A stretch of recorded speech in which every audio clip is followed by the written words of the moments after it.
Salve, salve rapaziada, tudo bem com vocês? Aqui é o Professor Lucas com mais uma videoaula Movimento Circular Uniforme, ou também conhecido como MCU. Vem comigo! Bom, gente, o MCU nada mais é do que um movimento em uma trajetória circular cuja velocidade em módulo, essa informação é importante, ela é constante. Então, a gente fala que um movimento circular uniforme é um movimento que se realiza com velocidade escalar v constante e cuja trajetória é uma circunferência ou um arco de circunferência. Então, por exemplo, galerinha, vamos considerar um móvel saindo do ponto A e indo ao ponto B de bola. Verifiquem que o módulo, o tamanho do vetor velocidade é o mesmo nos dois pontos. Porém, a direção e o seu sentido, eles alteram. Se altera a direção e sentido, surge uma aceleração.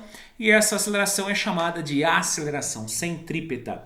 E essa aceleração centrípeta é uma aceleração sempre apontando para o centro da trajetória. Tá bom? Então, para não confundir os termos, galerinha, aqui nós chamamos a velocidade também de velocidade tangencial. Vai ser a nossa velocidade v. AC é minha aceleração centrípeta. Ela sempre aponta para o centro da trajetória, por isso que ela vai formar aqui, ó, 90 graus com a velocidade. Bom, como que eu posso calcular essa aceleração? Fácil, fácil, fácil. A aceleração centrípeta vai ser igual à velocidade tangencial da partícula ao quadrado dividido pelo raio da trajetória. Tudo bem, gente? Tudo tranquilo? Então vamos lá. Se eu estou falando de movimento circular, eu estou com a partícula sempre voltando ao mesmo ponto. Ou seja, eu também tenho que, por que não, trabalhar esse movimento como se fosse um movimento periódico. E se eu tenho um movimento periódico, duas definições vêm à minha mente. A definição de período e a definição de frequência. Período nada mais é do que o tempo de uma volta, o tempo de um ciclo. E frequência também é uma definição. É o número de ciclos, o número de voltas em um determinado tempo. Então, a relação entre eles é obviamente que a frequência é o inverso do período, é o período o inverso da frequência. Tá bom? Para os esquecidinhos de plantão, o período, gente, para ficar mais claro, ele é medido em segundos, é tempo. A frequência é o inverso do período, então é o inverso do segundo, que também é conhecido por hertz. Lembrando que essas unidades são as unidades no SI, tá? Bom, então, tendo isso em vista, a gente pode pensar no seguinte exemplo. Vamos pensar em uma volta. Uma volta, eu tenho um comprimento equivalente a 2πr. Então, se por definição velocidade média é ΔS por ΔT, nós podemos pensar que em uma volta esse ΔS é 2πr e o tempo de uma volta é o meu período. Olha só. Então a velocidade média ou a velocidade tangencial, né? Ela pode ser escrita como sendo 2πr sobre o período. Mas nós sabemos que o inverso do período, ó, é a mesma fórmula, não é isso? O inverso do período é a frequência. Moral da história, eu posso também calcular a velocidade tangencial em função dos termos periódicos.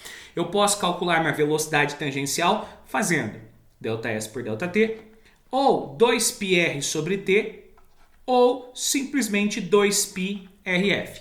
Além da velocidade tangencial, gente, a gente pode pensar em velocidade, em outro termo, uma velocidade angular.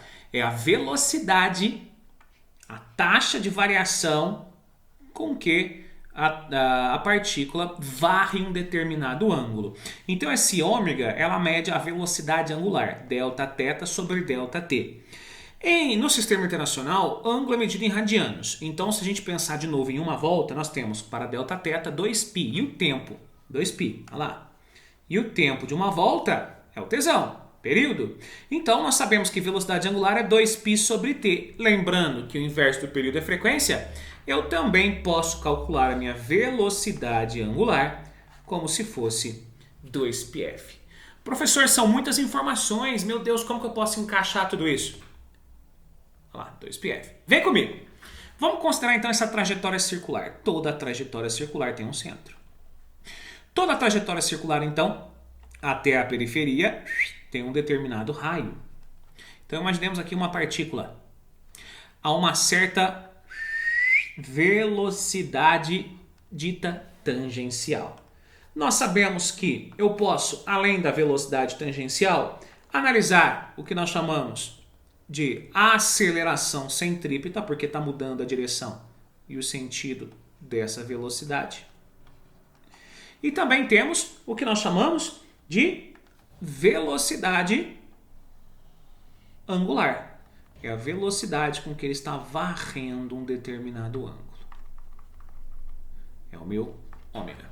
Bom, até então, nós definimos que velocidade tangencial é igual a 2πr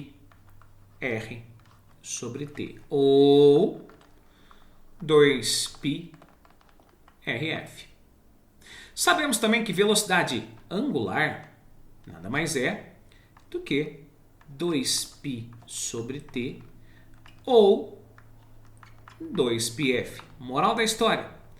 Reparem que a velocidade tangencial nada mais é do que a velocidade angular com um determinado raio, tá? Então o que eu estou querendo mostrar para vocês é que existem algumas relações. Olha só, eu posso usar essa primeira equação, posso usar a segunda, eu posso usar essa terceira definição.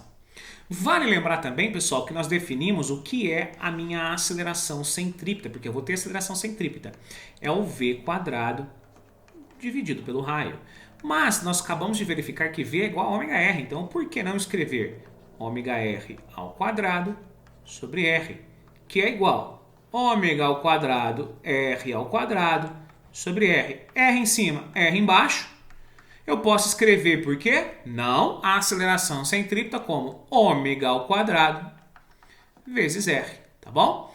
E nesse jogo de fórmulas é sempre importante, vamos colocar um OBS aqui, ó, lembrarmos que isso é um movimento periódico, um movimento repetitivo. Então, sempre bom lembrar que período nada mais é do que o tempo de um ciclo.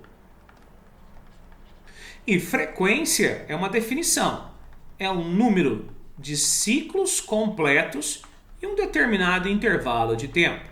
Moral da história, existe uma relação entre eles que fala que o período é o inverso da frequência, ou simplesmente a frequência é igual ao inverso do meu período. Tudo bem, pessoal?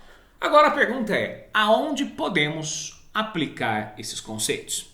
Bom, geralmente esses conceitos associados ao movimento circular uniforme estão aplicados a transmissões. Essa transmissão pode ocorrer através de uma corrente ou através de dente a dente. Nesses dois casos, nós temos a certeza que a velocidade tangencial dos dois pontos é a mesma. E a consequência dessa velocidade tangencial ser a mesma é que eu vou ter o quê? Substituindo as definições, que ômega A vezes RA é igual a ômega B vezes RB, ou eu posso usar a definição que FA vezes RA é igual a FB vezes RB, tá? Eu posso também transmitir esses movimentos através do mesmo eixo. E se eu estou no mesmo eixo, eu vou ter agora a mesma velocidade angular. E tendo a mesma velocidade angular, obrigatoriamente eu vou ter sempre a mesma frequência, mas não sempre a mesma velocidade tangencial. Nesse exemplo que eu coloquei, a gente pode verificar que o raio 1 ele é maior que o raio 2. Então, nesse caso, como estou no mesmo eixo, nós podemos verificar e comprovar matematicamente, a partir das definições, que como o raio é maior, a velocidade tangencial da partícula que está no ponto 1 é maior do que a velocidade tangencial da partícula que está no ponto 2. Entenderam? Entenderam ou não? Espero que sim. Então, bora exercícios.